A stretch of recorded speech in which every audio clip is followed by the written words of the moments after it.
a very large number of democratic-minded people have had a gutful for years, John, of prefabricated politics, of politics which is based on subterfuge. We have a situation where there is a resurgence of questioning the kind of politics which has been regurgitating and repeating the mistakes of the past and serving them as rehashed policies which everybody knows are going to lead to a general degeneration of both our economic and political life.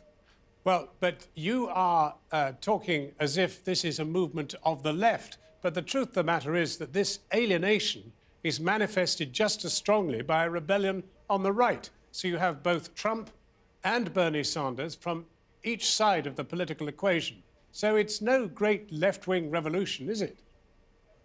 No, it isn't. I don't believe that most of the vast majority of the supporters of Bernie Sanders are left-wing.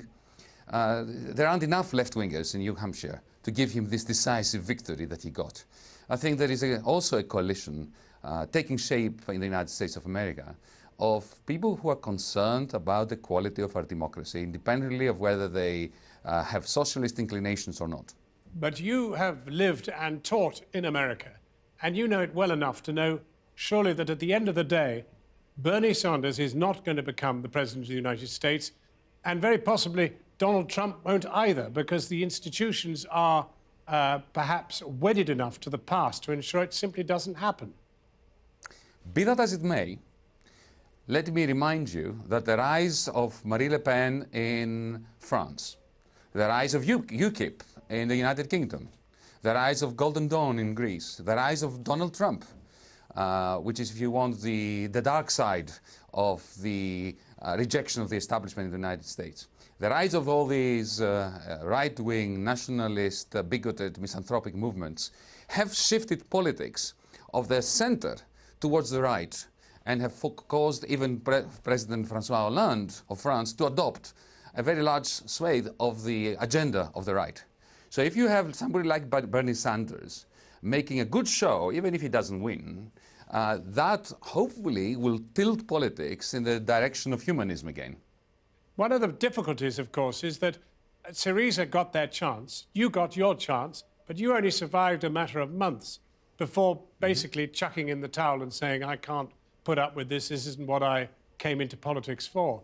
And that really is the test of the thing, isn't it? Will people stay the course as you describe this revolution that's sweeping democracy in the world? Well, I may quibble a bit about your point. I didn't throw in the towel. I just made the tactical decision to move out of the ministry when it was abundantly clear that the only way of staying in the ministry would be to sign on the dotted line of exactly the opposite kind of policies that I think were viable for Greece and for Europe. Politics, you know, is not something that just happens in the corridors of power. It's also what happens where I am, amongst various democratic movements. But the point I want to make is this. We failed. There's no doubt that we failed during my 5-6 months in the Ministry of Finance in Greece.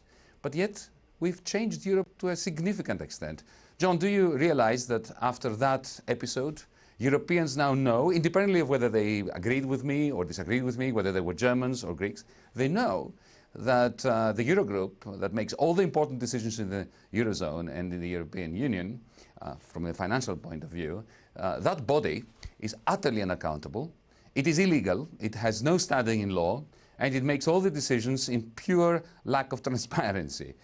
Even that was a contribution to the politics of Europe. Even that was a good reason for having fought a good fight for 5-6 months in government and to continue outside of government now. Yanis Varoufakis, thank you very much indeed for talking with us.